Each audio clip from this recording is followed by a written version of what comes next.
धवन इन दो दोस्तों की है जो हमेशा क्लास में अव्वल आते थे। धवन का पहला नंबर तो वरुण का दूसरा, लेकिन एक बार धवन का एग्जाम में दूसरा नंबर आता है और वरुण का पहला। ये हार धवन बर्दाश्त नहीं कर पाता और वरुण से दोस्ती तोड़ देता है। आगे क्या होता है जानने के लिए हमारी ये कहानी अंत तक जरूर देखिए। और हाँ, ऐसी ही अनोखी और मजेदार कहानियाँ देखने के लिए हमारे इस चैनल को जरूर सब्सक्राइब करें। वरुण और धवन दोनों ही एक दूसरे के बड़े गहरे दोस्त थे। वे हमेशा एक दूसरे की मदद करते। वरुण एक सब्जी वाले का बेटा था तो धवन एक साहूकार का। वे दोनों एक साथ ही स्कूल में जाया करते थे। दोनों ही पढ़ाई में अच्छे थे। धवन हमेशा स्कूल में अव्वल आता तो वरुण दूसरा। धवन अमीर था, फिर भी उसे इस बात का घमंड नहीं था, लेकिन उसके स्वभाव में एक खामी थी, उसे गुस्सा बहुत जल्दी आ जाता था। बच्चों, हर बार धवन क्लास में अव्वल आता है और वरुण दूसरा, लेकिन इस बार का रिजल्ट अनोखा है। इस साल वरुण ने धवन को पीछे छोड़कर अव्वल स्थान हासिल किया है। उसकी इस सफलता पर हमें उससे बधाई देनी चाहिए। वरुण अपनी इस कामयाबी पर बहुत खुश था, तो दूसरी तरफ धवन को अपनी ये हार बर्दाश्त नहीं हो रही थी।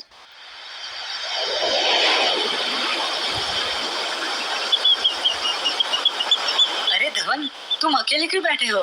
चलो समुद्र में जाके डुबकियां लगाते हैं, बड़ा मजा आएगा। मुझे तुमसे बात नहीं करनी। तुमने चीटिंग करके पहला नंबर हासिल किया है। ये तुम क्या बोल रहे हो धवन? तुम्हें पता है मैं कभी चीटिंग नहीं करता। धवन की इन कड़वी बातों से वरुण दुखी होता है। वो रेत पर कुछ लिखने लगता है।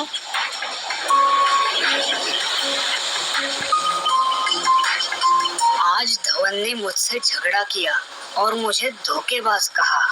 वरुण के लिखे वो शब्द पढ़कर धवन अपने आप पर शर्मिंदा हो जाता है। ये मैंने ठीक नहीं किया। वरुण एक अच्छा दोस्त है, वो कभी चीटिंग नहीं करेगा। उसने अपनी मेहनत से पहला नंबर हासिल किया है। मुझे तो उसकी इस कामयाबी पर खुश होकर उसे बधाई देनी चाहिए थी, जैसे वो हमेशा मेरी कामयाबी पे खुश होकर मुझे दिया करता था। और मैंने क्या किया? मैंने उसे धोखेबाज कहा। लगता है वरुण अब मुझे कभी माफ नहीं करेगा। धवन ये सोच ही रहा था कि अचानक उस किनारे पर भगदड़ मच गई। लोग जोर जोर से चिल्लाने लगे, अरे वो बच्चा डूब जाएगा, कोई बचाओ उसे, बचाओ उसे, बचाओ। ये तो वरुण है। अपने दोस्त को समुद्र में डूबता देख धवन तेजी से दौड़ता हुआ वहाँ पर आता है। वो समुद्र में छलांग लगाकर वरुण की तरफ बढ़ने लगता है। बचाओ, बचाओ, कोई बचाओ मुझे। घबराओ मत दोस्त, मैं आ रहा हूँ। हिम्मत मत हारना। मैं आ गया दोस्त। धवन, तुमने अपनी जान मेरे लिए जोखिम में डाल दी। तुम मेरे दोस्त जो हो। तभी समुद्री सुरक्षा रक्षकों की टीम लॉन्च में से वहाँ पर पहुँच जाती है और उन दोनों को सुरक्षित लॉन्च पर चढ़ा लेती है। तुमने बड़ी बहादुरी का काम किया है बच्चे। We salute you.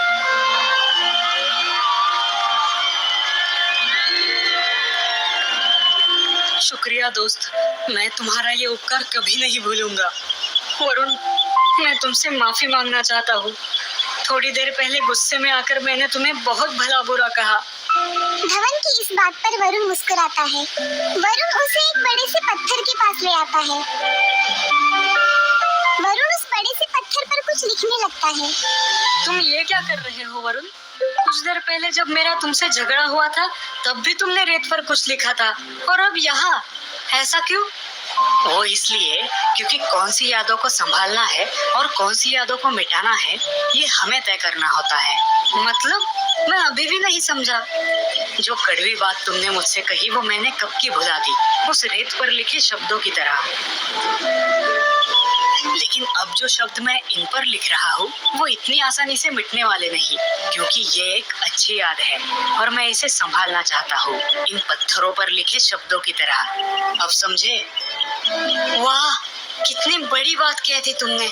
मैं इसे हमेशा याद रखूंगा। वो कहते हैं ना, कभी किसी से माफी मांग लेनी चाहिए और कभी किसी को माफ कर देना चाहिए, तभी तो रिश्ते मजबूत होते हैं। तुम मेरे सच्चे दोस्त हो वरुण, और तुम भी। चलो अब घर चलते हैं। बस 1 मिनट।